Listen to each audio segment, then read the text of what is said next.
the What Really Happened radio show. The history the government hopes you never learn. Here is your host, Michael Rivero. And aloha, America. Welcome to our show today. It is Monday, December 14th, 2015, and we're getting, basically halfway through the month here. And we've got a lot of stuff to talk about today. The phone lines are open, 877-300-7645, 877-300-7645. Today happens to be the third anniversary of the Sandy hoax shooting. And there's a lot of information that's being put out about there, including Jim Fetzer's book, which Amazon banned, and the government is absolutely dead set that you will never read or see. We have an article, 33 Unanswered Questions on Sandy Hook's third anniversary. It includes information about the fact that the Sandy Hook school was not actually an active school at the time.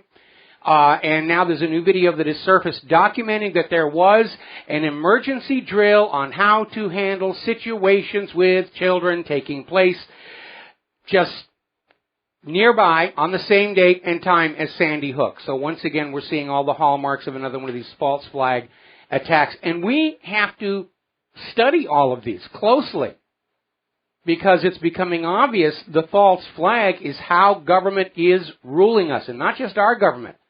The Nazis did it to their people. It's a fact of history. They don't want you to know that. That's why history class in school never teaches you about false flags. They're too useful. They don't want you to know about them. So it falls to us to educate ourselves about how common false flags are, and we reprised our article on 42 false flags that have been admitted to by the governments that played these dirty tricks on their own people. And for every one that's admitted to, there are possibly thousands more still being held classified. So we need to keep an eye out for that because if it, the government's going to keep on pulling these until they get what they want. All right, we have a phone call. Keith in Montana. Aloha. Welcome to the show. What's on your mind? Well, Mike, I was just curious if this alleged hard drive is what they're looking for. You think they would have done something like that with Clinton's emails and stuff with her server and everything? That apparently has killed more people than anything else. I'm sorry, which hard drive are we talking about? Oh, the alleged one down there in San Bernardino, whatever it is, like that they're looking for in a lake. Yeah, that's kind of ridiculous. I mean, the FBI claims they've recovered items from the bottom of the lake, which is, if you go down and scour the bottom of the lake, you're going to find stuff that's down there. Lost MP3 players, spare change, fishing lures, whatever. They're not saying what they found. But the idea that somebody would extract the hard drive from their computer and then just throw it in the lake is utterly ridiculous. If that hard drive is that sensitive, you're going to smash it up and put it someplace, where it can't be found. This is a repeat of the FBI's going into the lake near the home of Stephen Hatfield that they were trying to frame for the anthrax letters following 9/11. It's just all for theater, and at this point, I don't think anybody's buying it at all. Well, like my comment is, though, is like Clinton's hard drive, which is apparently and server, which is supposed to be wiped, 50,000 dead in Libya, 250,000 in Syria. Why was it that a rush to recover all that data? Oh, because, the people killed by Hillary Clinton were bad and evil, and they deserved it. And out in San Bernardino, they were all innocents. And, we're only supposed to care about certain mass murders and never the ones committed by our own government. That's it. All right. Aloha, Mike. All right. Thanks an awful lot. We're going to let you go. Yeah, I mean, that's the hypocrisy. We're supposed to be all upset about the people being killed by terrorists, but not pay attention to the fact that the domestic police departments are murdering 8 times as many innocent Americans as the terrorists. We're not supposed to pay attention to all the people, hundreds, thousands, killed by medical mistakes every year. We're just supposed to accept that calmly. We're supposed to accept calmly all the millions being killed in U.S. wars of conquest and aggression. But a few people get shot up in San Bernardino, and we're just supposed to, be totally ballistic over that. Now then, getting on back to the war zones, Russia and Turkey are still trading words following an incident where a Turkish fishing vessel was approaching a Russian warship and refused warnings to veer off in the Aegean Sea, ending with Russia firing some warning shots to get the ship to steer away. This appears to have been another attempt at a provocation by Turkey. They probably were hoping that fishing boat would get sunk. But the reality is, if you've done any sailing at all, you know there are internationally recognized rules of traffic and right of way, and the Russian ship followed the rules. The Turkish fishing vessel did not. So it looks like it was an attempt at another provocation, like the shoot down of the Sukhoi 24. Now, so far, whatever reaction Erdogan was hoping to get from this close call, he didn't get it. Because we are seeing a chorus of voices in the Western media saying it's time to kick Turkey out of NATO because of all the trouble that they are causing. There's now a strong and growing resistance to Turkey becoming part of the EU because under Schengen that would open up the Turkish border with Europe. And they're not very happy about that possibility either. Now there's another article over here, Erdogan's strike in the dark and Russia's thousand stings, talking about how Erdogan is clearly trying to make Russia's task in Syria of getting ISIS and Al-Qaeda more difficult, but at worst it's proving to be a little more than a speed bump. And if anything, Russia is more determined than ever to help Syria and Iraq get rid of these Western-backed terrorist groups and bring this whole ugly incident to an end. Russia is going to freeze cultural ties with Turkey until the political situation improves. Cultural ties are not a major necessary aspect of foreign policy. It's just another way for Russia to say, we do not approve of Turkey's behavior. Now, we're getting a report. This is coming from a Turkish member of parliament, interviewed on Russia Today. The components to produce sarin gas have been brought into Syria through Turkey and is being prepared in Syrian ISIS camps. We were hearing last week rumors that ISIS had sarin gas. Oh, I wonder who gave it to them. Well, now we know. Now we know. And ISIS, which we know is being supported and backed by the U.S. government, is preparing to use chemical weapons of mass destruction. Still seeing the after effects of the revelation about the clandestine oil trade, where ISIS is stealing Syria's oil, smuggling it out through Turkey, selling it all over the place. And basically, Russia is over at the United Nations saying that the U.S. knew this was going on and failed to notify the Security Council that it was taking place. So Russia's trying to play by the rules at the United Nations Security Council. Of course, it's a futile effort. The U.S. will veto anything that comes down the line. But investigators are continuing to piece out the financial links as to who's involved with this. And the links are now going to Maltese oil tankers owned by Erdogan's son, are now implicated as being used in this ISIS oil trade. The stolen Syrian oil has been tracked as far as Switzerland. Swiss oil traders have been caught brokering this ISIS stolen Syria oil. And finally, the U.S. government has had to admit that they knew Turkey was allowing ISIS to transport stolen oil across the border. And I'm sure at some point they're going to try and figure out, well, Putin made Turkey do it, so really it's still Russia's fault. Now, crude oil has fallen below $35 per barrel in New York for the first time since 2009. This flood of very inexpensive oil pouring out of Syria all across Europe into the U.S. is dragging oil prices down, and it is causing serious financial damage. The shale oil industry in this country is in serious trouble. Conventional oil companies are in trouble. It's even put the economy of Saudi Arabia at risk. This stolen Syrian oil is causing more damage to the world than ISIS terrorism. And nobody seems to be thinking about that. We'll be right back. And aloha, America. Welcome back to our show here. We're talking about the issue of the illegal oil being stolen by ISIS from Syria, smuggled through Turkey, and now it's turning up. It's going everywhere. It's going to Europe. It's going to Israel. It's coming to the United States. And Russia is now bringing to the United Nations Security Council the possibility that it's time to impose sanctions on Turkey for trafficking in stolen property, stolen from Syria. And again, they're just going through the motions. The United States will veto it. But every time the United States vetoes a common-sense UNSC proposal, it just makes it more and more obvious the U.S. has got something to hide. Now, Turkey, as you know, put troops into northern Iraq. Iraq said, get them out. Turkey said no. Turkey's now trying to rationalize the presence of their troops in Iraq by calling them part of the coalition force to sort of get in under the U.S. security agreement with Iraq. Iraq's government wasn't buying it, and we are seeing one report coming out of Fars News that Turkey is starting to withdraw their troops from northern Iraq. And if true, it means Erdogan has blinked. Now, over in Ramadi, in Iraq, ISIS militants destroyed a lock on the Euphrates River, which was also serving as a bridge, and didn't realize it was the last one. And as a result of destroying that lock, 300 ISIS fighters are trapped on the wrong side of the Euphrates River. And I don't think they're going to have a very happy new year, because their retreat has been totally cut off. Now, there's a very alarming video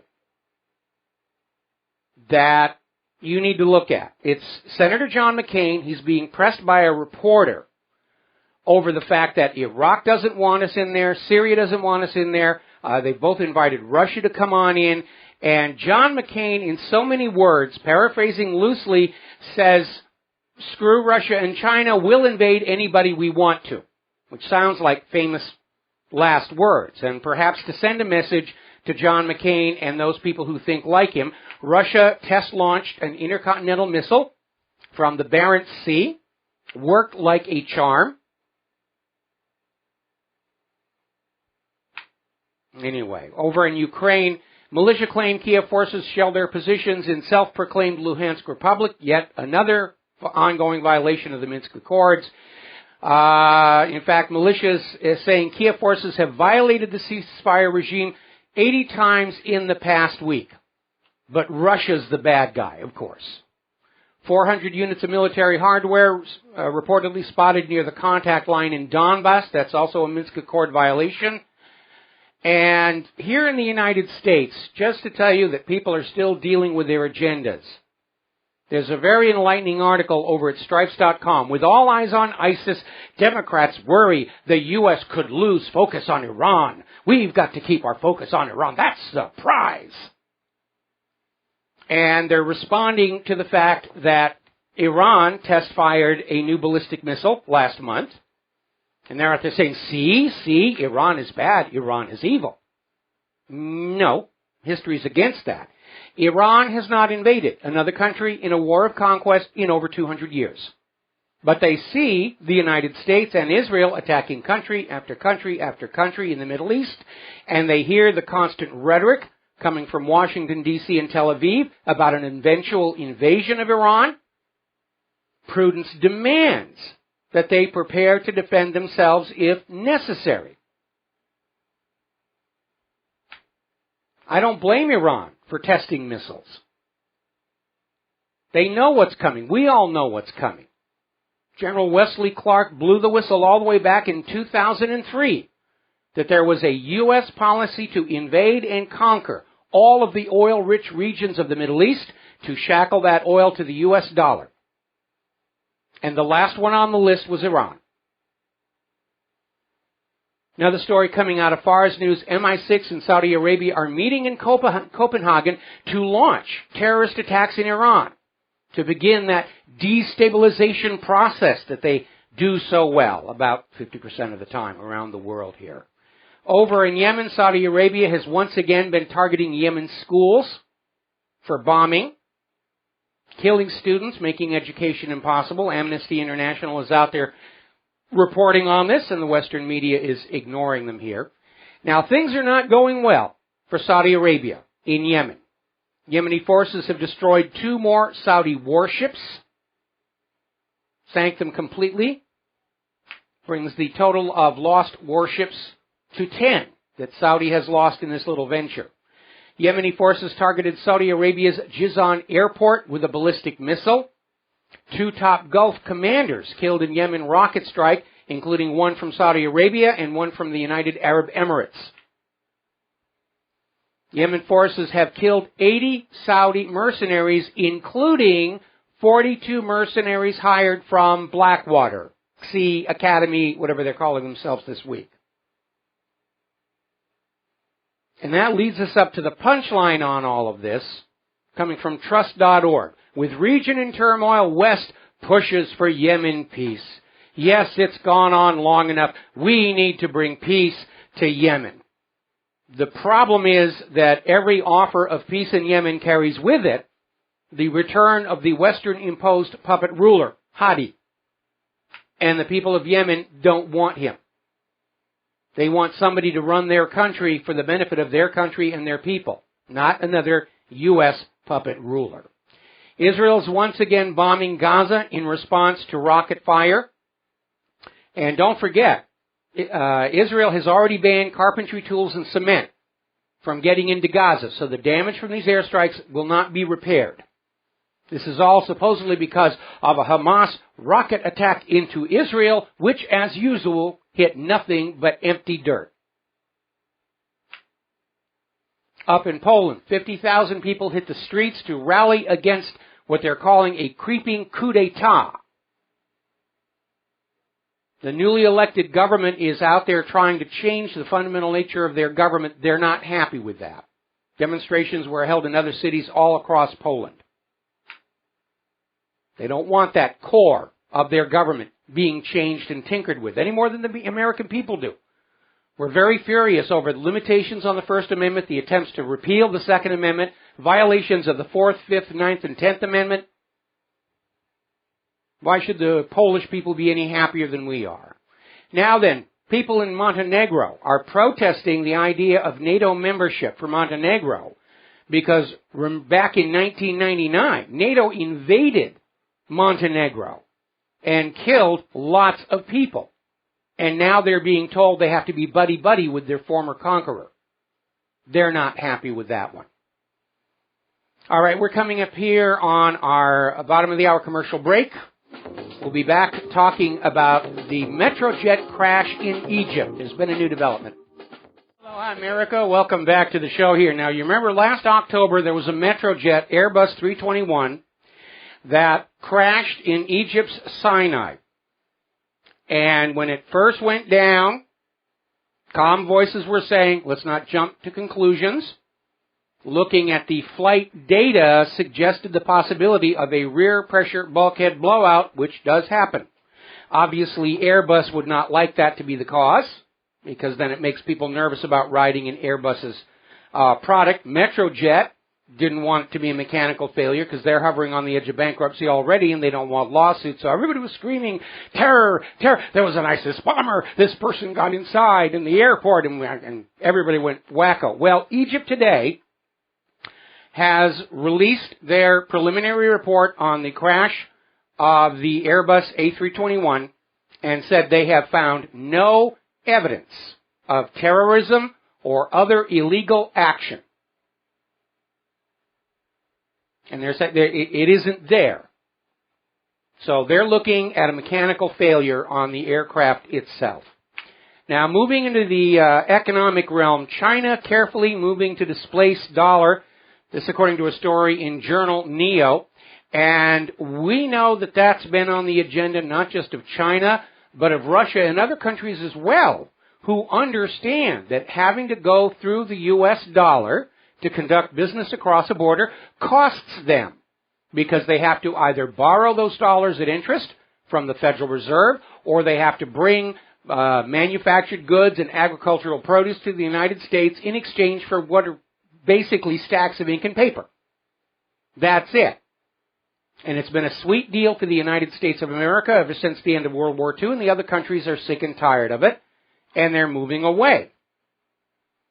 And now we're seeing this story over an activist post that both Russia and China are getting ready to back their currencies with gold.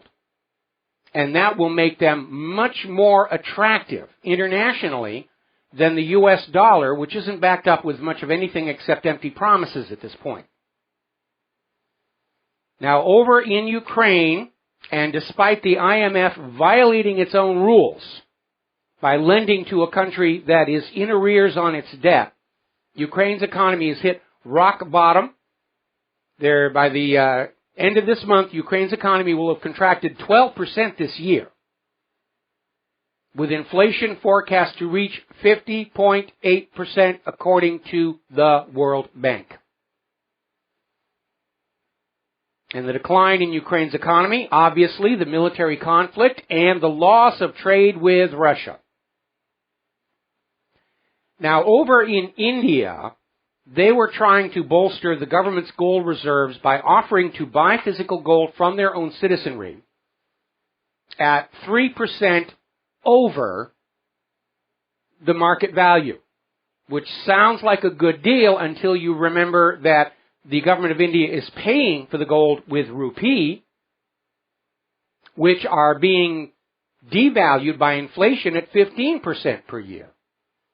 And the Indian government is wondering why gold hoarders aren't flocking to sell their gold to the government. The next step, of course, will be direct confiscation. We're going to see that erupt all over the world. Turn in your gold. We have to take your gold and give it to those poor, struggling bankers. We have to bail them out. And even then it won't work. The Portuguese bank Banif got all these bailouts. It has just collapsed, despite all the bailouts. And all that citizen money, taxpayer money that was poured in to try and save it, they might as well have put it in a big pile in the center of town and set fire to it. Now, Lucidus Capital Partners, this is a high-yield credit fund founded in 2009, is liquidating its entire investment portfolio and plans to return the $900 million it has under management to its investors next month. They're shutting down. They're getting out of the business. That's a red warning sign. Interesting article out of Breitbart. They interviewed a Boston cab driver. He's been driving a cab in Boston for 42 years. Says he's never seen homelessness as bad as it is now in Boston and by extension across the United States of America. And so, of course, what is Obama doing? Well, we're going to open the border and we're going to have all the illegal immigrants come in and the Syrian refugees. We're going to bring all these people in and stand around and hug each other and sing Kumbaya. Very telling article out of nationofchange.org. A holiday note to Congress. Half of your country is in or near poverty. We have members of Congress who are, by and large, personally very wealthy.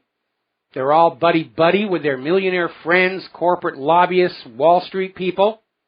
They think that's the way life is all across the country. They're completely disconnected from what's going on to middle-class America, to lower-class America.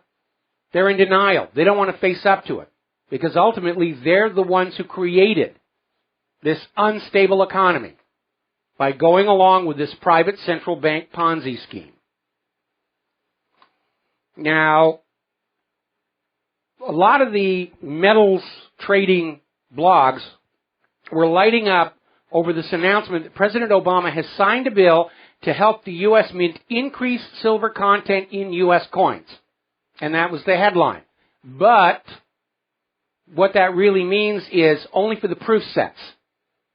Now, the coins that go into circulation these days have no silver at all, but the Mint makes what are called proof sets for collectors, which are the coins struck in silver. And they're going to increase that silver content because apparently they found out it's actually more expensive to have a 90% silver-proof coin than a 98% silver-proof coin. By the way, real quick, if you are like me, you'll let your spare change pile up in a bowl, and every once in a while you'll go down to one of those Coinstar machines. And over the weekend, I baggied up all the loose change that had accumulated. I took it on down, put it on through, and this down at the bottom they have this little tray where things come back the machine can't understand, usually foreign coins. And it kept kicking back this Washington quarter. And it didn't appear to be bent or dented or anything like that. And I didn't realize while it was kicking it back until I turned it on edge and noticed there is no copper band.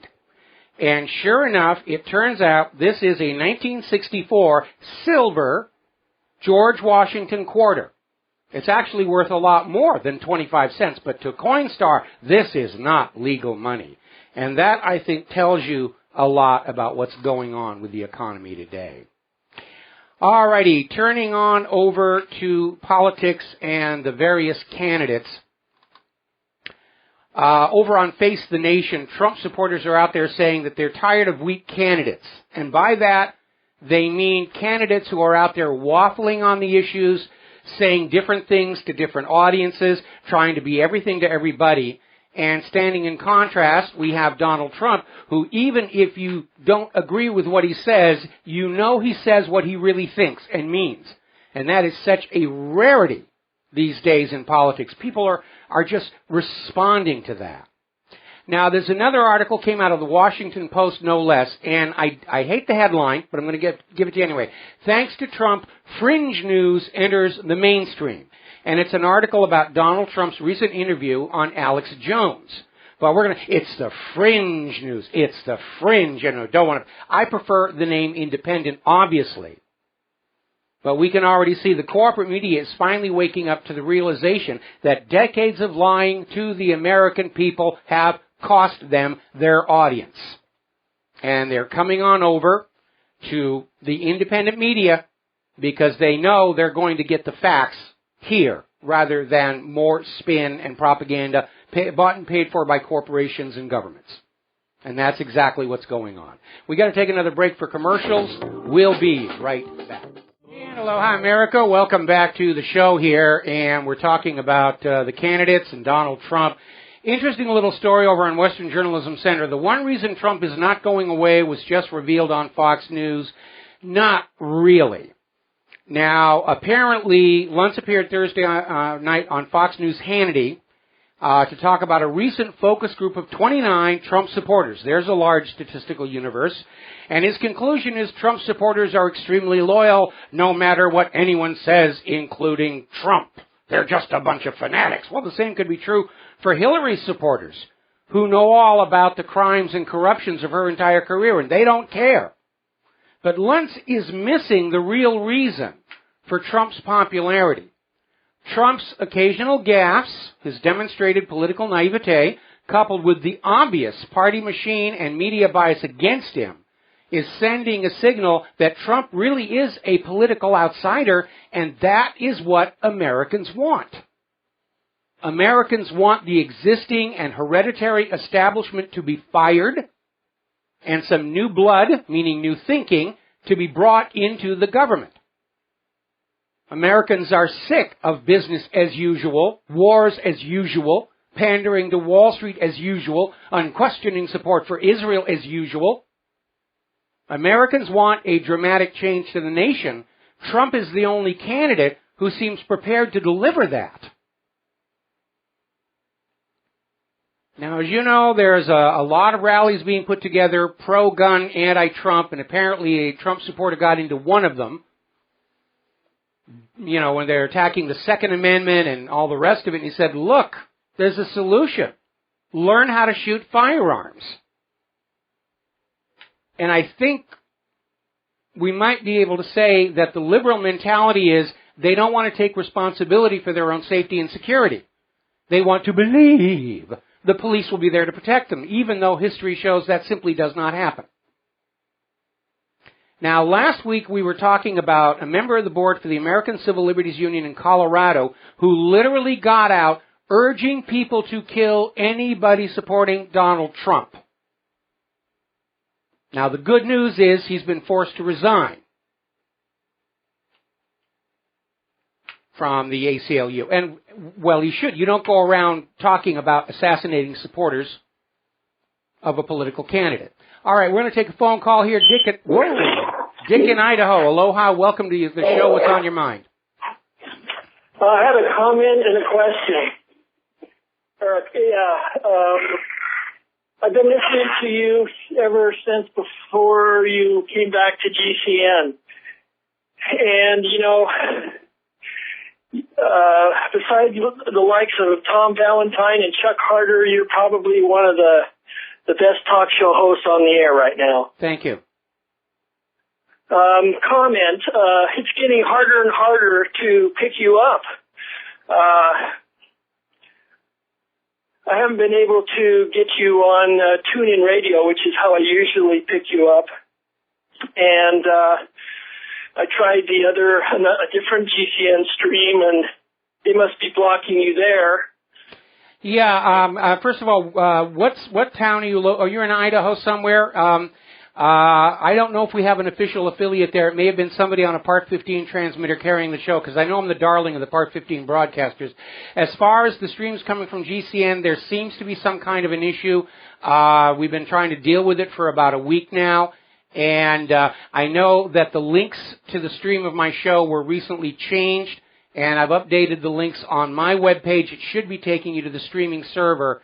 But yeah, there's been a problem with people not being able to access my show on the streams, and whether that is simply the current state of hardware and software, or somebody's deliberately trying to interfere with us, we don't really know. I do know my server's under constant attack these days, especially regarding that PDF of Nobody Died at Sandy Hook. So, and they took my server down briefly earlier today. I think it was more of a test than anything else.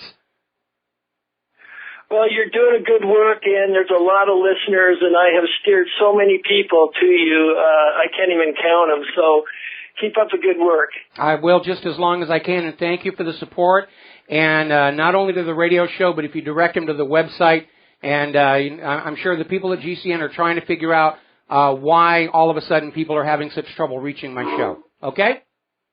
Good, thank you. Thank you very much. Merry Christmas. Now then, getting on back to politics and the candidates. Foreign governments that gave cash to Clinton's charitable foundation saw an unprecedented 84% jump in arms deals that were approved by Hillary Clinton's State Department. There is a solid correlation there. Give money to the foundation, your arms deals are approved. Larry Klayman, formerly of Judicial Watch, had filed a RICO lawsuit on this very issue against the Clinton Foundation. Unfortunately, he was given a judge who was a Clinton appointee. The judge refused to recuse himself despite the very obvious conflict of interest, and then promptly threw the case out of court. I'm still trying to get in touch with Larry Klayman to see if they're going to try and refile or appeal. But our justice system has become just as corrupted as the rest of it. Now then, interesting little story coming out of the Daily Mail. Apparently, Marco Rubio's brother-in-law was the front man for an international drug smuggling ring. And this all happened when Marco was very, very young. And the brother-in-law did jail time and is now living the straight life. But it is a rather colorful aspect of Marco Rubio's life and experience. Now then, questions about Ted Cruz's eligibility to run for president have surfaced once again, and it was sparked by Florida Congressman Alan Grayson, who was on the Alan Combs Show Wednesday, saying that if Ted Cruz is elected president, he, the congressman, would file a lawsuit saying he's unqualified for the job according to the Constitution. Well, I don't think he should wait that long. Okay? There is no question that Ted Cruz does not meet the citizenship requirement of being a natural-born U.S. citizen as specified in the Constitution. Cruz was born in Canada to an American mother and a Cuban father. And he was a dual citizen. In 2014, he renounced his Canadian citizenship, but he's not natural-born. He was not born inside the United States of America. And Cruz's supporters are trying to weasel word their way around it, saying, well, if you've got an American mother, that's all it takes. No, not according to the Constitution.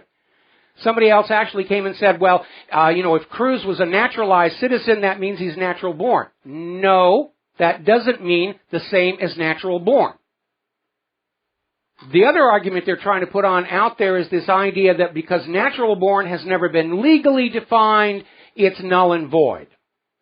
Now, that's nonsense. I seriously doubt the Founding Fathers meant to block babies born by cesarean section from holding office. Their goal was to prevent the United States from being ruled by leaders with foreign entanglements, which had led to much of European turmoil throughout much of history. To the Founding Fathers, natural born needed no legal definition. Natural born means born inside the United States of America. The additional language regarding a residency requirement was to allow the Founding Fathers themselves, who were born before the United States existed, to seek high office for themselves. But this many years after the fact, the requirement to be the president includes you be a natural-born U.S. citizen. Crews should not even be running at this point. Now, Bernie Sanders is out there campaigning now that the COP21 in Paris is over and has accomplished nothing more than a lot of press. He wants to cut carbon emissions by 80%. Now, only 3% of atmospheric carbon dioxide comes from human activity. So even if Bernie were able to succeed, he's talking about just over 1% CO2 tops.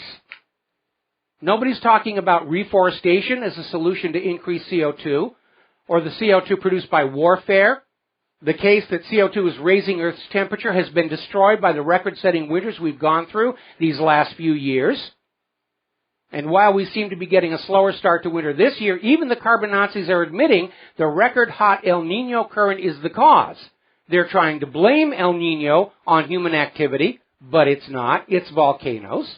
We put the explanation with graphics up on the front page of WhatReallyHappened.com. All right, we got to take a break for our top of the hour news and commercials, and we'll be back after these words from our sponsors with more about El Nino. Aloha, America. Welcome back to our show here, and we're talking about the El Nino current out here in the Pacific Ocean. And it comes and it goes and it comes and it goes, and nobody's been able to predict when it's going to come and go. But if you do a Google search, you will find no end of articles that are trying to imply that El Nino is the result of human-caused global warming, warming the Pacific, and it manifests as the El Nino current. You'll also find a bunch of articles saying this is absolute nonsense. And so I took a detailed look at it, and I put it on the front page of WhatReallyHappened.com, and I wrote a standalone article, which I put out on Facebook.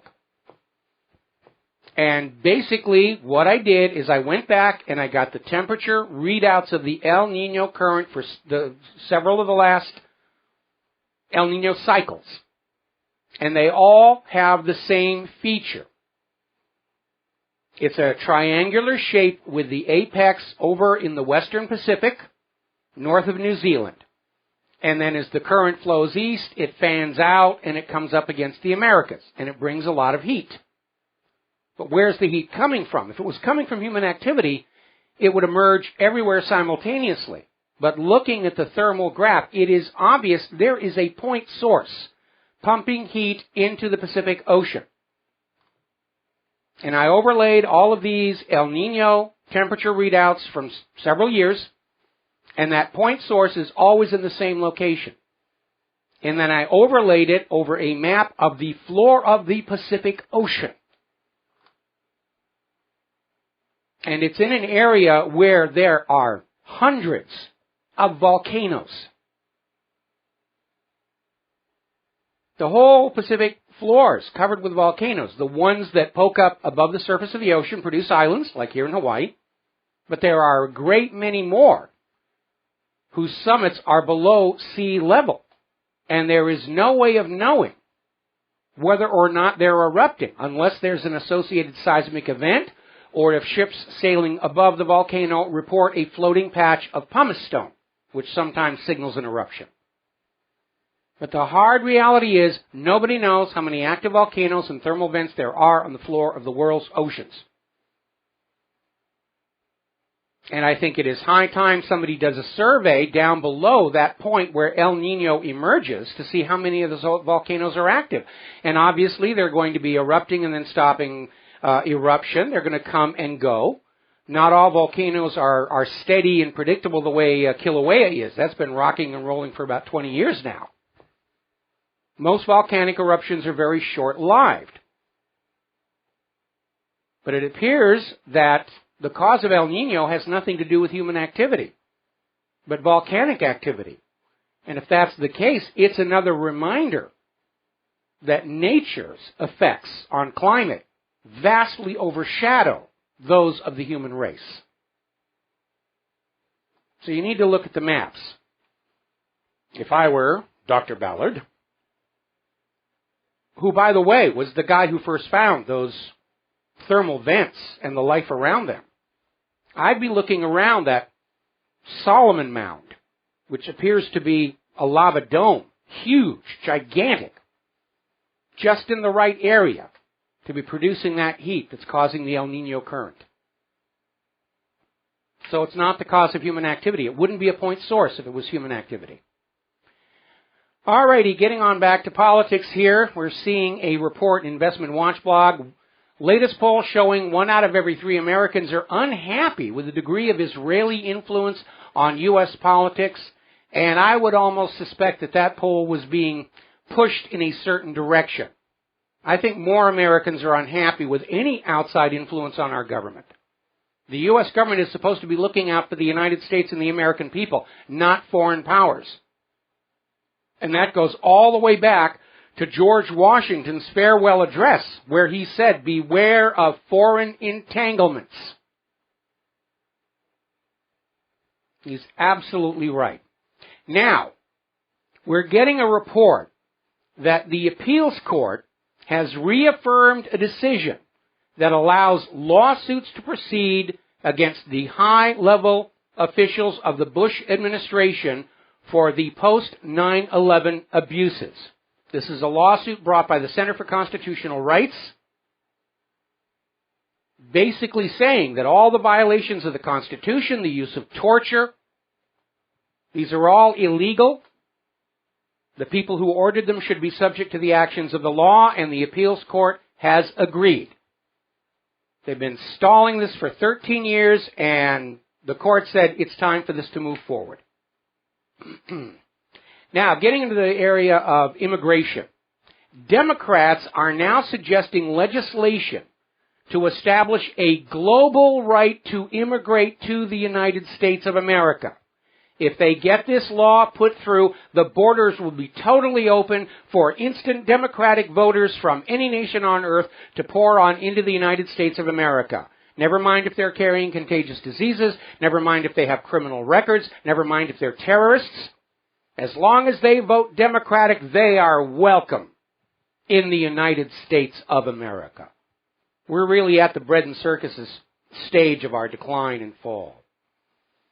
Now, the immigration agenda isn't working out very well. And we know a big part of it was this idea that if all of the national populations of different countries were stirred together and everybody lost their sense of a national or regional or historical or cultural identity, it would make dropping the borders between countries a lot easier and bring about the one world government.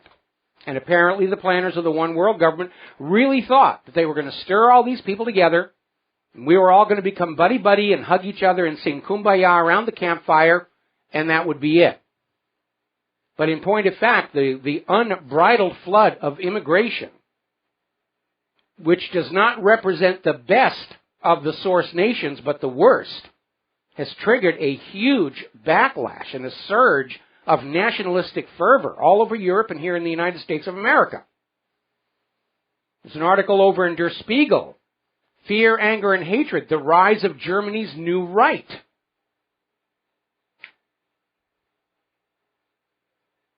This is a liberal left policy that has just backfired on them tremendously. Anyway, now then, there's an interesting story. There was this French teacher who claimed he was stabbed by a man shouting support for ISIS. Stabbed with a box cutter. Triggered a manhunt, a school lockdown. It was just absolutely crazy. This is in Paris. And it's now come out, this 45-year-old teacher made it up. He literally slashed the skin on his own throat with a box knife. Didn't cut deep enough to cause damage. And they're now prosecuting him. Interestingly enough, I searched out 20 different articles about this story. They're refusing to name the teacher who did this. Fakery. Okay. All right, we're going to grab a phone call here. Brian in Pennsylvania. Aloha, welcome to the show. What's on your mind? Hey, Mike. Can you hear me okay? Yes. All right. I shoot my .22 league every Monday at my gun club. Good. And I just heard you talking about how, like, people, the Israel poll, where they don't like how much influence Israel has in America, so I figured I'd give you a call, because somehow politics got involved again. I mean, a lot of politics is starting to happen at my gun club, which is kind of nice, but everybody was mad everybody was mad about that Netanyahu speech, how they just barged in basically to the Congress and had that speech. Everybody was so mad at that. Yeah, I think I'm going to go ahead and put up a poll about that myself because even 1 in 3 sounds like a lowball figure to me. Yeah, I just figured I'd let you know that people of at least in my gun club, they were super mad. And I wasn't expecting that because they're all Republicans. And I figured they would all be worshiping Israel like all the other Republicans do, but they were all super mad at that. Well, we got to let you go and take a break for commercials. Thank you for the update. We'll be right back. Hello, hi, America. Welcome back to our show here. And during the break, we threw up a poll. Israel's influence over the U.S. government makes me happy or unhappy. Unhappy is getting 100% of the votes. So even that news article saying 1 out of 3 Americans are unhappy with Israel's influence over our government appears to be understating the number. Oh, it's only 1 out of 3. That's not enough to take action on. All right, we'll be keeping an eye on those numbers for the rest of the program. Now, as I mentioned earlier in the show, John McCain came out on video. He was responding to a question by a reporter saying that Iraq does not want the U.S. in there, Syria doesn't want the U.S. in there, and McCain basically, to paraphrase loosely, said, well, to heck with what they want, to heck with Russia and China, we're the superpower, we will go wherever we want, and nobody can stop us. Sig Heil, Sig Heil, Sig Heil. Well, again, I think McCain and those who think like him are not really analyzing the situation from the military point of view. We have seen very clear demonstrations that Russia's latest weapons are very effective for far less money than their American counterparts. We're starting to see the same thing from China. And all of America's new weapons are in serious trouble. Now, America's older weapons are worn out, worn down, exhausted from all the wars and invasions that have been taking place since 2003. And even Ukraine is complaining that the military aid being sent to Kiev by the United States consists of weapons that are just worn out junk and unusable, which tells us the stockpiles are drawn down. The Air Force commanders over Syria are saying they're running out of bombs and missiles. That's not a good situation to be in when you're out there bragging about how you're not afraid of war with Russia and China. Now, we've been talking about the F-22, still asphyxiating its pilots, the F-35, huge boondoggle. Other countries are starting to cancel their orders for it. We were talking about the Independence-class littoral combat ships, which are underarmed, under-armored, and the lead ship already had to be pulled out of the water and dry docked because of hull corrosion. And that comes from poor design. Now we're hearing that the other class of littoral combat ship, the Freedom class, is in trouble. The latest member of that class, the Milwaukee, was commissioned 3 weeks ago, went out for its sea trials, had to be towed back to port.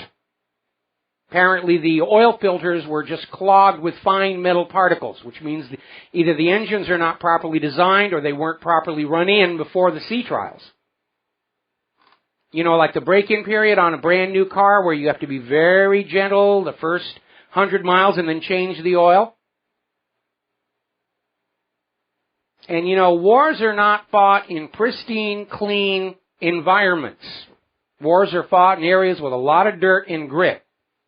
And if your ships and aircraft and vehicles can't handle that, you're in trouble. Russia designs their military vehicles to operate in dirty environments, rough field conditions, real world. The Navy's new $700 million mine-hunting drone apparently can't actually find the mines. 16 years in development, $700 million cannot complete its most basic functions, according to the Pentagon's Weapon Testing Office. And you know how forgiving they are. If you remember the Bradley Infantry Fighting Vehicle. The Remote Mine Hunting System, or RMS, was developed as an adjunct to the new littoral combat ships. But the Defense Department's Office of Operational Test and Evaluation says the drone hunting technology was unable to consistently identify and destroy underwater explosives. All right, we're going to grab ourselves a phone call here. Glenn in Philadelphia, aloha. Welcome to the show. What's on your mind? Hi, Mike. Yeah, but because of those ship problems, they're going to pull the Aiea and the Intrepid out of mothballs and send them down for a refit. Really? Okay. Well, you know, they do have a lot of mothballed ships. There's the mothball fleet in San Francisco. We actually have mothballed ships out in the Westlock here in Pearl Harbor, where they're all sealed up and they're filled with nitrogen to preserve the hull, but they still need to have all new weapon systems and electronics, put in there. So I believe the two I mentioned are money-making museums at this stage. well, I know the Iowa was. I didn't know about the other. We got the Missouri here. Although, to be very honest, technically the Missouri is on loan from the United States Navy to the Missouri Museum, and in theory could be called back and put back into service. Oh, right. Okay, interesting. Two quick points, and then the main thing I called out. Love your George Washington quarter story. That's very illustrative. And then about the hard drive on the lake bottom, searching the lake for I heard you mention that people pulling the hard drive out.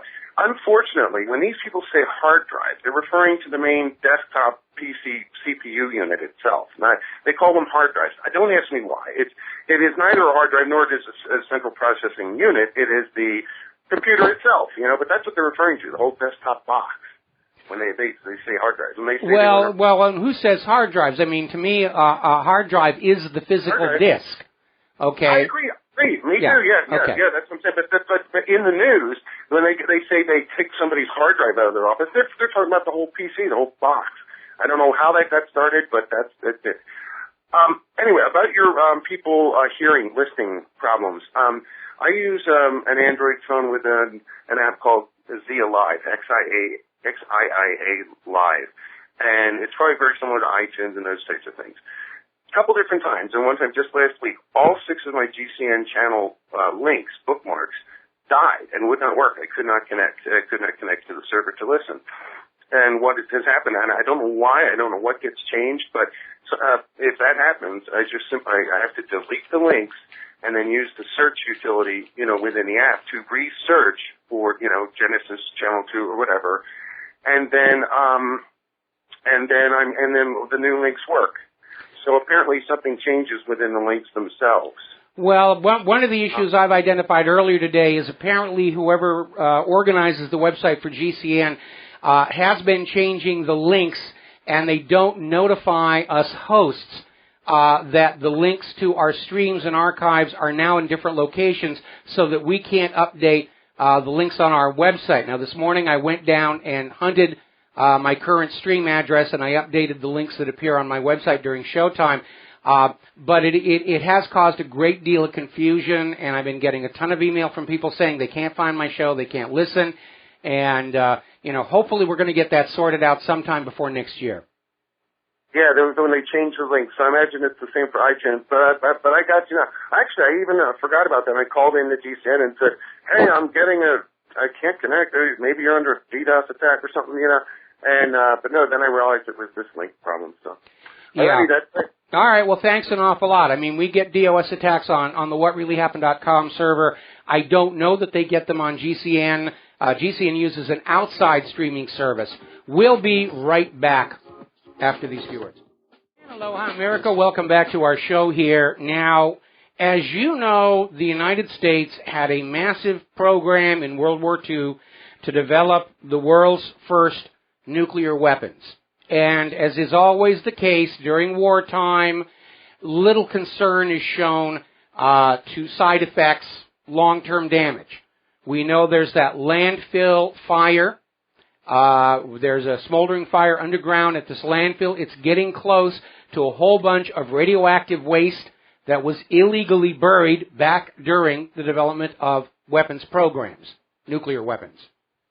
And there's a study that has been done, year-long investigation, where they went out and they looked at all the people who worked on the U.S. nuclear weapons program, the Manhattan Project. And they have come to the stunning conclusion, at least 33,480 nuclear workers died of radiation sickness in the course of developing the early nuclear arsenal. That's a little alarming. They weren't really being very careful. And unfortunately, we see that in wartime generally. We have to win now, to heck with what's going to happen next year. And that's why we have depleted uranium munitions showered all over Iraq, triggering an epidemic of serious birth abnormalities, not just in the Iraqi people, but in the families of our returning veterans who served there. Off the coast of Oahu here, at the end of World War II, they dumped a bunch of weapons, including chemical weapons. If you have a mariner's chart, there are little areas cordoned off saying, no drag netting here, you may find something that will eat you, instead of the other way around.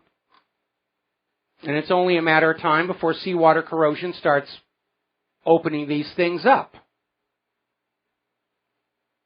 In war, the common sense rules of protecting the earth, protecting the environment, go out the window. Whatever works today, that's what we're going to do. You know, if you have the appropriate equipment to detect it, you can still find fallout from the Pacific Island nuclear tests of the 1940s and 50s. Still floating around in the air today. All right, we're going to go ahead and grab ourselves a phone call. Ralph in New York City. Aloha. Welcome to the show. What's on your mind? Hi, Mike. I'm a great fan of your show here in good old New York City. I'm a few blocks away from the stock exchange, and I listen to your show every day at my work, at my job. And there's a lot of people look very worried about this economy, and everything you said is practically true. And my concern is to ask you, what will economic collapse be in the inner cities when everything collapses? What will normally happen to real estate? What will happen to let's say, everything around it and the effect? Well, I think for ordinary people, the area of primary concern is the collapse of the supply chain for life's necessities, food, water, electricity. And again, I think probably going on back and studying what happened during the 1930s depression, because it's probably going to be worse than that. There's going to be massive homelessness. All the money necessary to run commerce at the lower and middle classes is going to be gone. And because the money junkies are going to grab what's left to themselves. And we're already seeing that right now. They're just dedicated to whatever money is left in the country. They want it in their pocket. And we're seeing businesses close left and right. My wife and I went down to our local shopping mall, and this last weekend it did start to get crowded, for the Christmas holiday season. Oddly enough, though, people were looking. We didn't really see a lot of buying going on here. But we also saw a bunch of retail vacancies, closed storefronts during Christmas shopping season. It's going to become a free-for-all. Everybody's going to be trying to collect whatever debts they have. They'll be invoking those clauses in loan and credit card agreements saying you have to pay the entire balance now. People won't have it. And it's going to get very, very ugly. And I think that's the reason, one reason why the U.S. government is trying so hard to get a real world war going, so they've got a distraction. Forget about the fact you're hungry and homeless and stuff. Join the military. We'll give you food and someplace to live, even though it's a hole in the ground in the battle zone. But do you... Yeah, I'm just on one quote. Do you see, how about those that have prime real estate in the inner cities, like here in New York and throughout the country, in California? These people are paying millions of dollars for an apartment here in New York City. It's astronomical to see celebrities that are buying condos, they're buying penthouses in New York City and also parts of LA and around the country. They think this property and all this material wealth it's an investment. Do you see a massive collapse in the real estate market also? Oh yeah, there has to be. There has to be. I mean, it's bubbled up. We saw that in 2008. We're seeing it now. We're seeing commodity bubbles. And unfortunately, all these people who've invested all this huge amount of money in these very expensive properties, they're going to find themselves underwater on their mortgages, where the property, the apartment, the condo isn't going to be worth anywhere near what they owe on it, and probably a lot of them are just going to walk away from their mortgages. And if they're celebrities, I'm sure they've got someplace else that they can live. But and when you have an entire economic system built on a pyramid scheme of debt, when it falls apart, it is going to be ugly. And we're hearing that from so many financial experts saying this next one that seems imminent going to be far worse than 2008 was. And, back in 2008, most of the harm was felt by, mid-level economic people and upper middle-class homeowners. This one's going to reach all the way down to the bottom. And people ought to be angry because we keep getting stuck with the bills. That's what they did in 2008, whether it was TARP or bailouts or quantitative easing.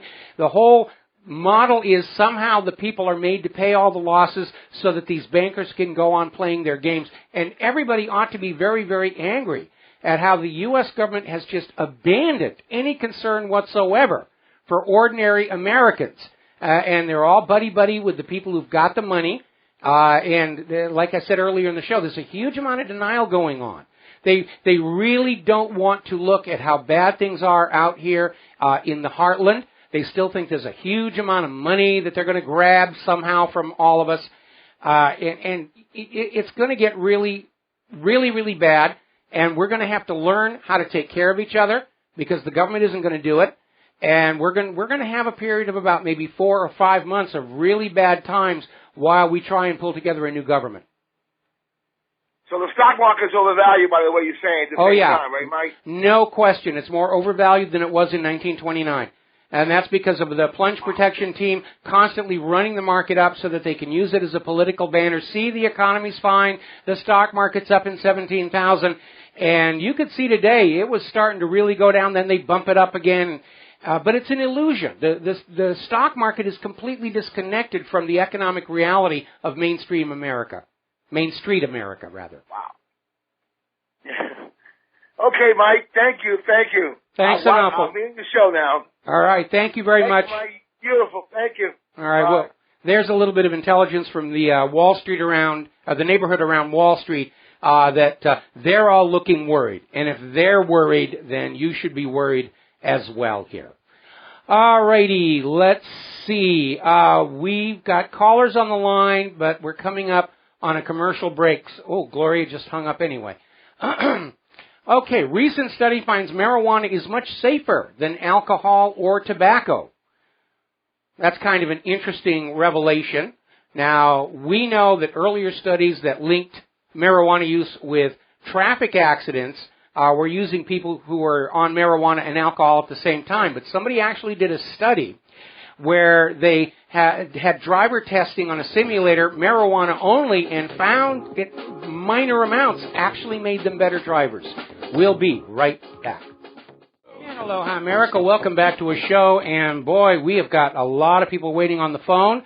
We're going to say hello here to Smith in Texas. Aloha. Welcome to the show. What's on your mind? How you doing, Mike? Hey, just a follow-up call on the economics of everybody building. Right now, if you're a banker and all you have to do is enter digits, give nothing of any real value, get someone to loan on real property, then when it collapses, guess what? You own the real property for zero real investment. That's absolutely right. And then they turn around and they sell it to the next generation at interest again, rather than letting people bequeath their hard assets to their children. That's the scam. They're going to take it all back in the coming crash so that they have it all to resell to the next generation. And my wife was asking me, I'm so desperately trying to, get everything moved to the lake house, sell off the city properties. She said, well, look at all these buildings going up, all these new businesses. I said, that's because they don't know what's going on. In 3 years, the banks will own it all. Me, I'm out of here. Well, what's interesting, I mean, there's a building boom going on because that makes the value of the land underneath worth more, and it's part of that whole real estate bubbling. But those buildings, for the most part, are sitting empty. We had a huge buildup in downtown Honolulu, about 10 years ago, and those buildings, for the most part, they're empty. They've got whole floors are just shut down and not being used right now. I'm in Texas, and we've gotten a lot of influx of people from a lot of states that have gone just crazy, and people have come here thinking that they're going to be a little bit more free. But then we have the influx from Mexico as well, and our infrastructure is being stressed, as you've talked about quite a few times for California. our infrastructure is being just overtaxed to the max. And as a Texan, I'm looking at it saying, you know what? I'm going to get away from this.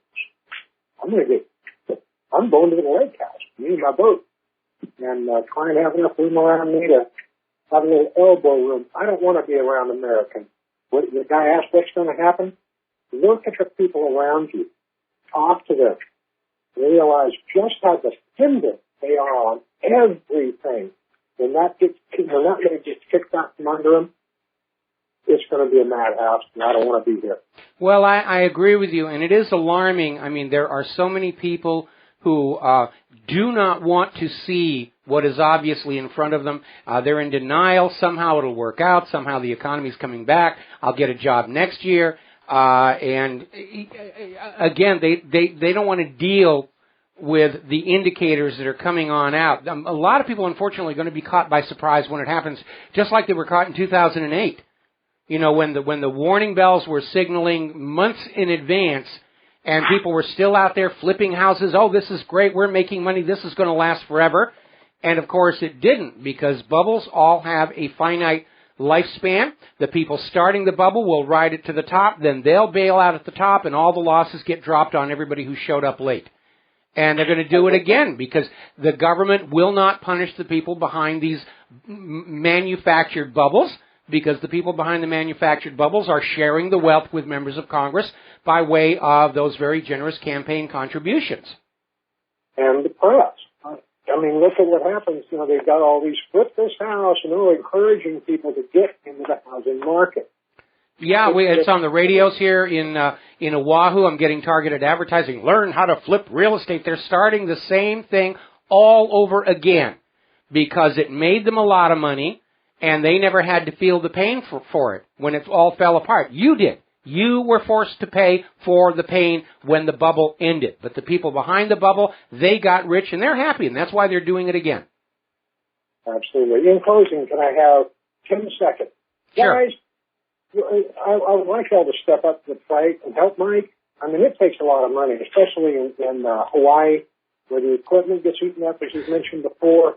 If you like this programming, tithe to Liberty, $20 a month, something. Come on now. We really do need to support our independent media, because we're damn sure never going to get any support from the government or from the big advertisers. It ain't going to happen. So support the people that you listen to, and if you love to listen to, keep them on air. Kick in a little bit. Come on. Thanks, Mike. Thank you very much for that. I appreciate it. This month people have been very generous in our Christmas stocking, and we thank you for it. Every little bit helps. The more we have, the more we can do. We are advocates for the people, and we rely on support by the people. We don't, as Smith said, we don't get money from large corporations. I'm not even paid for my radio show on GCN. This is uncompensated work, labor of love, if you will. And the big money is going to the paid liars, like the Brian Williams, who got caught lying, and he had to take a $2 million a year pay cut. Poor baby. All right, let's see. Let's grab a couple more phone calls here before the top of the hour, and we're going to go to Anthony in Canada. Aloha. Welcome to the show. What's on your mind? Hi, Mike. I want to talk about Trump and Cruz. Before I go on that topic, just to mention, up here in Toronto, I was at a European Commission delegation. There was at the University of Toronto. They were coming here talking about the state of the European economy.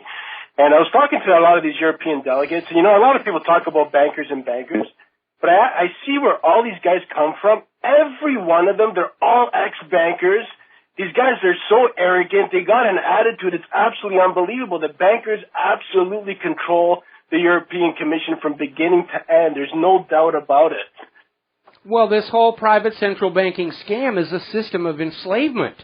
They don't care about the ink and paper. They know it's just ink and paper. It's all about instilling you with a sense that you are in debt, and using that sense of indebtedness to control you. The essence of the banking industry is to keep us all, whether we are nations or individuals, slaves to debt.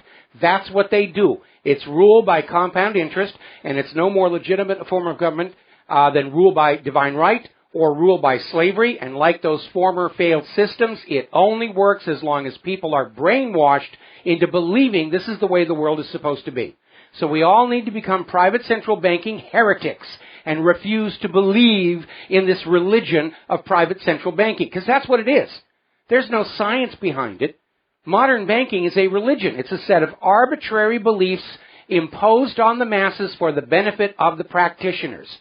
There's nothing real to banking any more than there is, Yeah, and you know what? They try to finesse. They're giving all these recommendations on how they could fix, the current European woes. And all of those solutions have to deal with protecting the banks. That's really what it comes down to. That's exactly what it is.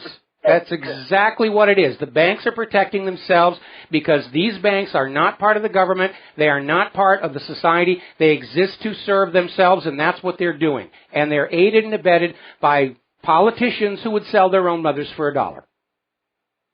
Absolutely. Just in regards to Donald Trump, obviously he still has the most support.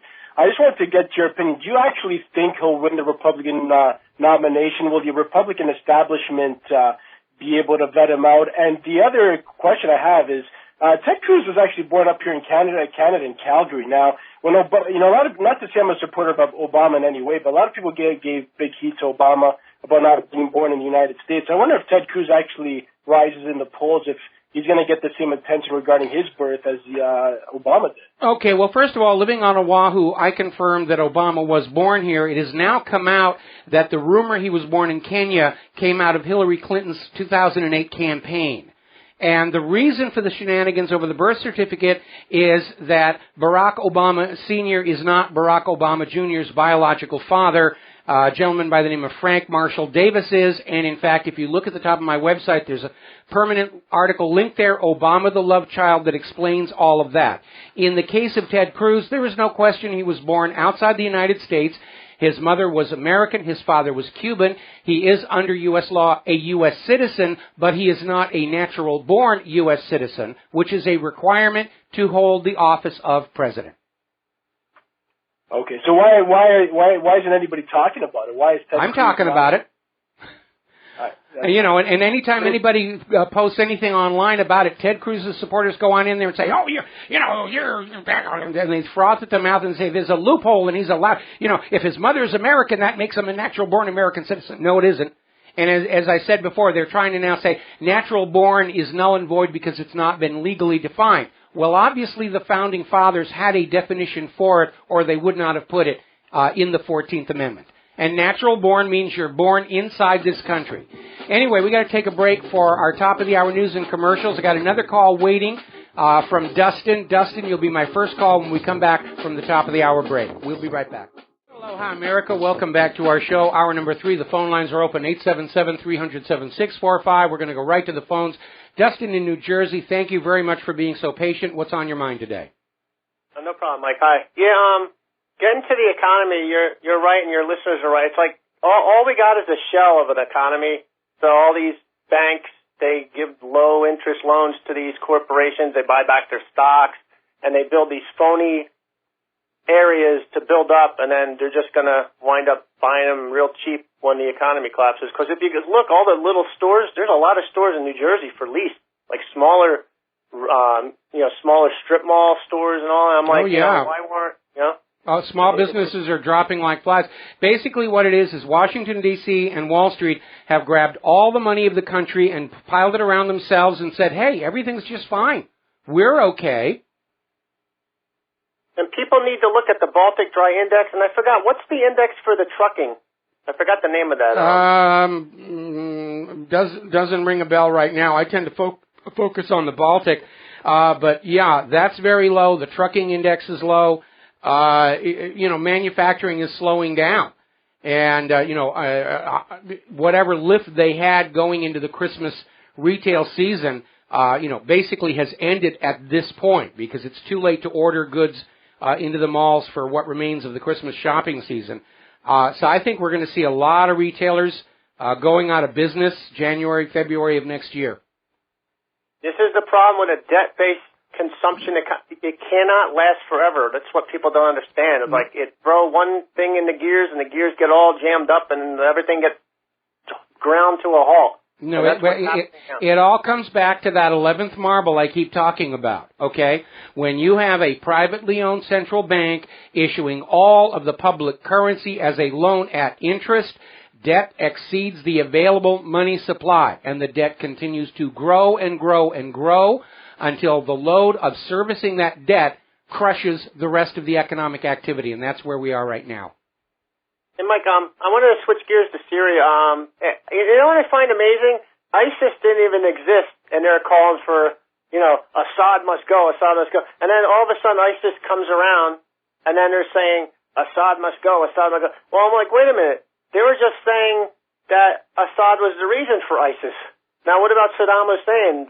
Are we the reason, basically ISIS exists? From there, Well, they're trying to basically, the United States government is trying to dodge the fact that the U.S. has been sending ISIS and Al-Qaeda weapons in Syria. That's what that whole Benghazi thing was all about.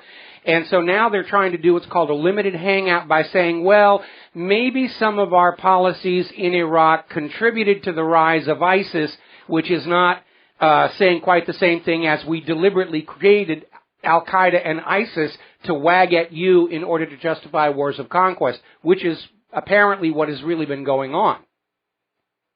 It's amazing, though. These people, they're not even good liars. They can't even get their own facts straight between these groups. The State Department is not on. It's embarrassing, almost. Well, it is, but that's the reason it's falling apart. And because, as I've mentioned before, for propaganda to work, it must be believable and it must present a coherent, alternate reality that makes sense in order to replace what's really going on. And because our government has over-relied on advertising agencies and public relations firms to come out with the propaganda, they're not thinking in terms of what happens 3-4 weeks down the road. So there's no coherent thread through the propaganda. It's lost any sense of a narrative. And you're right, it bites itself constantly. And even people who are not sophisticated in the methods of propaganda are looking at this stuff and saying, it doesn't make any sense, and automatically they're just rejecting it. And Mike, I don't know if you talked about this because I came in kind of late, about the 7,000 Russian troops of the 58th Army Corps being deployed to Armenia-Turkish border. I actually was not up on that one. I'll have to hunt that one down on the next commercial break. Yeah. And I don't know if they're gonna. I know they're gonna probably send tanks over there, but I don't even. It could be they can bring the S-400 over there too. So would they basically, kind of put Turkey in a box in a way? Okay. Okay.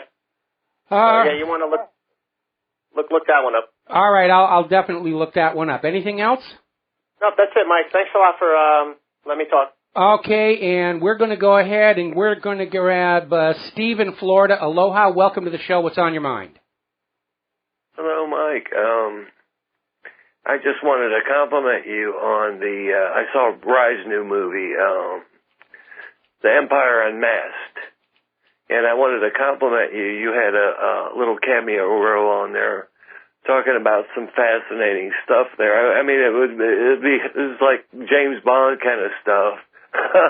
About the stretch canvases and the spying and all that kind of thing. And I wouldn't have believed it unless you were,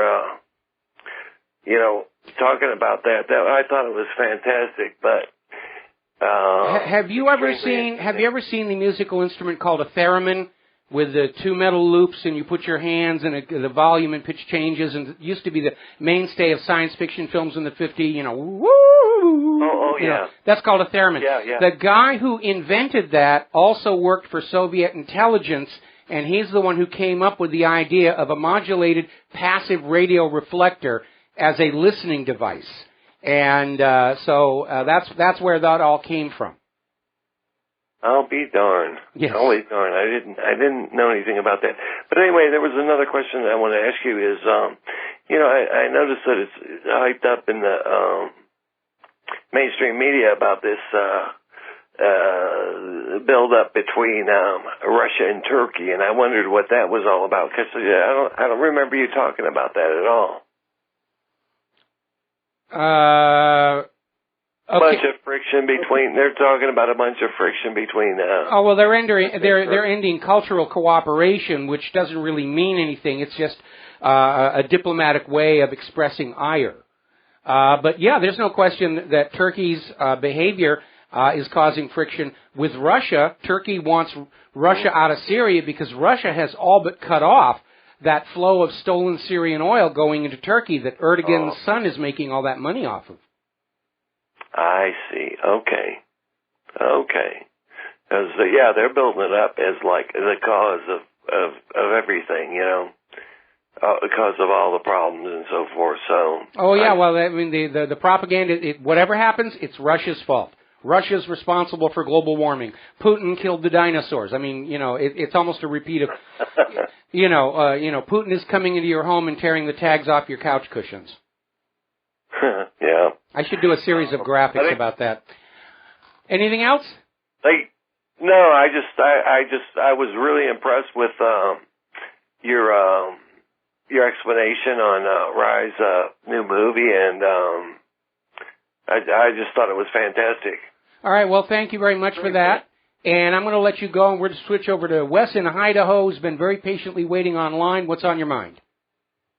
Hello, Michael. Thanks for taking my call.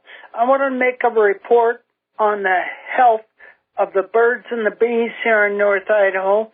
I have been buying local honey from a beekeeper here for quite a few years. He's been at it about 20 or 30 years. I asked him how good the bees were doing. I was a bit concerned with seeing collapses of beehives in other areas, but he said, no problem, everything is good. And I couldn't really interest him in the concern over Fukushima, and that is why I'm calling you. I want to report from the middle Pacific Ocean. Is Fukushima harming the wildlife of the fish in the Pacific Ocean? Okay, Wes, we have to take a break for commercials, and I'll answer that question when we come on back. We'll be right back. Aloha, America. Welcome back to the show. And over the break, I tracked down that article about 7,000 Russian troops heading for Turkey's border, and it turns out to be more of that Sorsha Fall nonsense, and that's why I never saw it, because I don't pay attention to that. And Sorsha Fall is one of the better-known online propagandists trying to keep things confused in order to delay the formation of a popular consensus, not working. But that's basically what he does. And by the way, apparently his real name is David Booth, and he lives just down the road from the CIA in Virginia. Now then, getting on back to Wes in Ohio, also during the commercial break, I got out my handy-dandy nuclear radiation meter, and we're reading baseline. Remember, Hawaii is all congealed volcanic lava, so there's always a little bit of radiation going on from the content in the basalt. And I'm not seeing anything here. We know that because of the way the Pacific Gyre current runs, most of the radiation from Fukushima actually flowed north of us, and they're getting more of it on the west coast of the Americas than they are here. Eventually, it'll backwash. Now, I don't have the equipment to test water. I don't have equipment that's sensitive to alpha radiation, which is an area of concern when you're dealing with the results from reactor meltdowns. Obviously, the area around Fukushima itself is in very serious trouble. The radiation readings are going up, suggesting that there is, in fact, uncontrolled spontaneous nuclear fission taking place in the ground underneath the ruins of the reactor. And we are still getting dribbles and drabs of information and confirmation all these years after it happened. Now, when the Fukushima power system blew, and they put out that photo showing the top of the reactor building blowing out, and there was this huge cloud of sickly yellow-green smoke.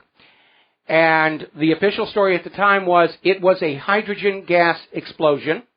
And I pointed out on my website, hydrogen gas explosions produce steam which is white.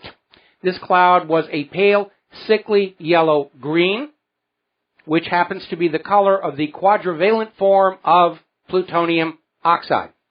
And now, all these years later, they're finally getting around to admit that the entire contents of Reactor 4's fuel rods were, in fact, released into the atmosphere. And that's what makes it really hard trying to figure out what's going on, is this past track record of lies and cover-ups by all the involved parties. TEPCO, Government of Japan, United States, USDA, FDA, General Electric, and now the new FDA guidelines for safe exposure to radiation are actually mimicking that propaganda that Ann Coulter was putting out, that a little radiation is actually good for you. No, it is not, but that's the new safety. As the radiation goes up, the government will raise the threshold for safe exposure. So they can go on saying, you're okay, you're fine, you're fine, you're fine. We're growing extra hands out of the front of our forehead. No, you're absolutely fine here. We have a vaccine for that. So, but the reality is you cannot have an accident of this size, and at this point, Fukushima is the worst nuclear disaster in history, worse than 3 Mile Island, worse than Chernobyl, and it's going to have effects. How widespread and measurable they are is up to debate, but the cat is out of the bag, the horse is out of the barn, the neutrons are out of the containment vessel, and that's just what we're going to have to deal with. Okay, Wes? Well, I was the one that called up about nuclear physicist Galen Windsor, who was involved in setting up nuclear power plants in America, and you can see him on YouTube. He says he used to swim in the heavy water. He eats nuclear waste right on television. Also, Hiroshima and Nagasaki, they were growing plants within a month after a supposed nuclear bomb. Yeah, and there were high degrees of mutation in those plants as well. Now, I'm not impressed with publicity stunts of a guy swimming in heavy water, because heavy water in and of itself is not radioactive until it's exposed to an ionizing source. As far as what he eats, claiming that it's radioactive waste, again, that smacks of public relations stunt, not science. Anyway, Wes, I need to let you go. We got a bunch more calls, and I got a lot of stuff to cover before the end of the program. So we're going to switch over here to Mark in North Carolina. Mark, aloha. Welcome to the show. What's on your mind? Hey, Mike. Mike, I just turned you on a little while ago because I just got home. Yeah. But this morning, I don't hope you talked about it yet. This morning I was watching RT, nothing on our media, and they interviewed a Turkish MP. And this guy said that sarin actually was smuggled through Turkey to ISIS. Syria. We were talking about that earlier. What he's saying is the precursors, the ingredients for sarin were being smuggled across, and ISIS is now mixing up a nice batch to deliver on to some of the Syrian people, and we know the Western media will try and blame Assad for it, because that's what happened before. Now, what do you think? You think it might have come from the CIA? Could very well be. Could be Mossad. I mean, there's a whole bunch of players involved in this. But what is important is when Turkey's own members of parliament is saying, yeah, they're smuggling sarin gas to ISIS through Turkey, you got to pay attention to that. How evil can this government be, Mike? I mean, what is going on? Okay, imagine the absolute worst you think a government can ever possibly be, and then multiply it by 10. That'll put you in the ballpark. Well, how do you think this happened, Mike? I mean, this is... Well, it's very simple. It's very simple. And the Founding Fathers knew this. The curse of political power is that it attracts the very people who should never be allowed to have it. And they tried to design a governmental system where the individual greeds and lusts and ambitions of member politicians were canceled out by the diffusing of power and authority. Central government broken into 3 branches, power and authority really resting mostly in the states, counties, and local governments. Thomas Jefferson absolutely wanted the central federal government to be intentionally weak, and the president nothing more than the Congress errand boy. I don't even understand how, people work for the CIA or the FBI or whatever else can do their jobs. In good conscience.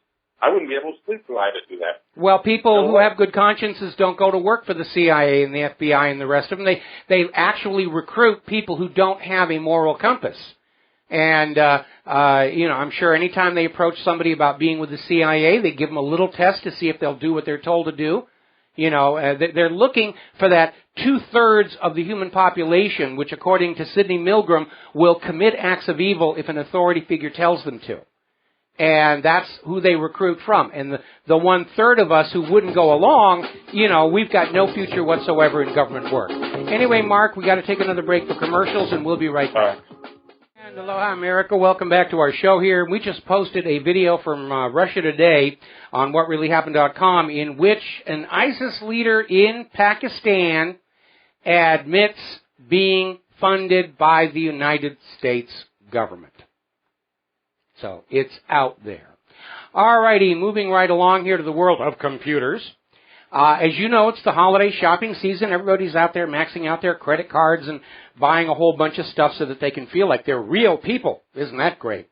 Apparently, GCHQ is grabbing your shopping data to make sure you're not buying the bad things.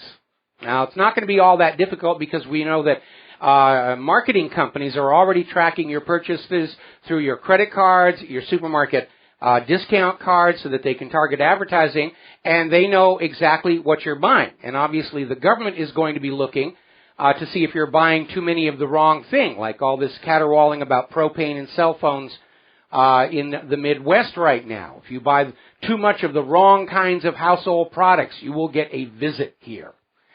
Now, there's an interesting story. I saw it over in newsforge.com, and it's basically accusing AT&T of deception, of fooling the present public into believing it's built this massive fiber network. And it doesn't really exist. It's just an advertising. And it has to do with the transition from 3G to 4G. And we saw that here in Hawaii, where everybody was getting the 4G phones, and we'd get on our 4G network, and the bandwidth was exactly the same. And AT&T's explanation was, well, it's 4G compatible. We never promised it was going to be the 4G speed here. If you want the 4G speed, you need the 4G LTE. Moving that along here. But basically, this article is pointing out that AT&T isn't actually delivering the bandwidth they claim they are. And we're starting to see that across all kinds of industries as the economy contracts and tightens. The new model is we're going to sell you much less than you want, and we're going to charge you a lot more than you want to pay. We saw that certainly with health insurance following Obamacare. We're seeing it in the software industry, the mandate that we will all be renting our software rather than buying perpetual licenses. It's all about getting more money from you for less product and service. Now then, as I mentioned earlier, this is the 3rd anniversary of the Sandy Hook false flag shooting. And as is the case with all of these others, whether it's Columbine or Sandy Hook or San Bernardino, we've got to ban the guns, we've got to ban the guns. The reality is that following Sandy Hook, states started loosening their gun laws under the very obvious logic that when there is a crime or an act of terror, there are only two parties present, the perpetrator and the victim. And the only way to save the victim is to empower the victim to protect themselves. Everybody is now admitting the police are never there in time to thwart these crimes. They'll show up afterwards to clean up the dead bodies and pose for the newspaper photographers and think that they're somehow relevant. But we're seeing a lot of states have moved away from the gun grabber mentality, saying it's time for good guys with guns to deter the mass shootings. We've got to get rid of these gun-free zones because they're all of these mass shootings took place in gun-free zones. The Inland Regional Center in San Bernardino, a gun-free zone. When these 3 tall athletic guys in body armor came in with the guns, I'm sure there was some liberal in the room saying, wave the sign at them, wave the sign at them, they'll go away. In Kansas, gun owners can now carry concealed weapons without even needing a license. In Texas, those with permits will be able to carry openly in holsters and bring concealed weapons into college classrooms. And in Arkansas, gun enthusiasts may be able to carry weapons into polling places next year when they vote for president. The White House is out there saying they have no idea why Americans are buying so many guns. We were convinced that if we bloodied up enough people, we were convinced that if the crazy lunatics shot up enough American people that you would just be horrified by guns. You wouldn't want them. Well, that's the whole point of staging these unannounced shooting drills in schools, is to traumatize children so that when they see a gun, they'll puke all over themselves and never want to be near one. And we just don't understand why people are buying guns. Well, dear President Clueless, we are buying lots of guns to protect our homes and loved ones from crime in an age when the average response time to a 911 call runs from 15 to 22 minutes. We therefore keep guns in our homes for the same reason we keep fire extinguishers. We are buying lots of guns to protect our homes and loved ones from crime in an age when the police are stealing more of our property than the burglars, and you are 8 times more likely to be wrongfully murdered by a cop than by a terrorist. We are buying lots of guns to put food on our tables when this Ponzi scheme private central bank economy implodes, which appears imminent, and to protect our food from those Americans who trusted the government and failed to prepare for the government's failure. We, the people, are wondering why you think guns are bad when the U.S. government gives guns to Mexican drug criminals through Fast and Furious and provides military weapons to ISIS and Al-Qaeda. But in the end, it is not your job to question why we are buying guns. The Second Amendment makes it clear this is out of your jurisdiction. The Constitution is the original contract with America. That you and your associates in Sodom on the Potomac have violated that contract is another reason we, the people, are buying guns. Because that Second Amendment is not about hunting or home protection or target shooting. Quote, if circumstances should at any time oblige the government to form an army of any magnitude, that army can never be formidable to the liberties of the people, while there is a large body of citizens, little if at all inferior to them in discipline and the use of arms, who stand ready to defend their rights and those of their fellow citizens. Alexander Hamilton, The Federalist, number 29. Quote, of the liberty of conscience in matters of religious faith, of speech, and of the press, of the trial by jury, of the vicinage in civil and criminal cases, of the benefit of the writ of habeas corpus, of the right to keep and bear arms. If these rights are well defined and secured against encroachment, it is impossible that government should ever degenerate into tyranny. Remember what I said before. The Founding Fathers knew political power attracts potential tyrants. And finally, we have from Thomas Jefferson's Papers, page 334, the strongest reason for the people to retain the right and keep and bear arms is, as a last resort, to protect themselves against tyranny in government. And that, President Clueless, is why we are buying guns. To give you a reason to mind your own business and leave us alone. Article coming out of the original antiwar.com, Chicago police adopt Israeli tactics. There's a new video that has come out from Los Angeles. Police shoot man in the back as he walks away. When he's on the ground trying to crawl away, 2 cops empty their guns into him. Oregon Sheriff's Corporal arrested for sexually assaulting co-worker and forcing her to stay in a sexual relationship. Oklahoma ex-cop Daniel Holtzclaw weeps as he's convicted for raping 13 black women on duty. Ohio cop indicted for fatal shootings of speeding suspect and his neighbor. That's a twofer. Former New York police chief arrested for beating handcuffed man. DA plays dashcam video in accidental shooting. No charges will be filed because, hey, these things just sort of kind of happen. Really. Just happen. All right, we're going to take our final break for commercials. We're going to close the phone lines. When we come on back, a little time of human-caused global warming. Aloha, America. Welcome back to the show here. Now, as you know, over the weekend, the COP21 Global Warming Summit in Paris ended. Huzzah, huzzah, huzzah. Whole bunch of statements from the world leaders that they've agreed to an historic climate accord. which is actually non-binding and has no enforcement language whatsoever. Basically, they signed a statement saying, yeah, it would be a good idea to reduce carbon. That was it. But they all got a free trip to Paris out of it, so I guess that's going to work out very well. I think the biggest indicator that nothing was really accomplished in Paris are the continuing drop in prices for oil and coal, because had something come out of COP21 to really limit oil, gas, and coal, the futures and the prices would be heading up instead of down. So that's not going to happen. Story coming out of the Gateway Pundit. Paris Junk Science Pact calls for U.S. to redistribute wealth to banana republics and third world holes. It's socialism, a liberal's wet dream. We're going to take all the money away from the people who earned it, and we're going to just spread it around the planet so everybody has exactly the same lifestyle, and then we can drop the borders. The reality is, though, that money taken from you and given to these banana republics and third world nations, it never winds up in the hands of the people. It goes to the rulers. They grab it for themselves. And we're now hearing that even though cap and trade has never been able to gain any traction here in the United States of America, that based on the COP21 agreement, President Obama, by executive action, is going to force the United States to create and participate in a new international carbon market. In other words, a global version of Al Gore's carbon trading scam for the entire planet.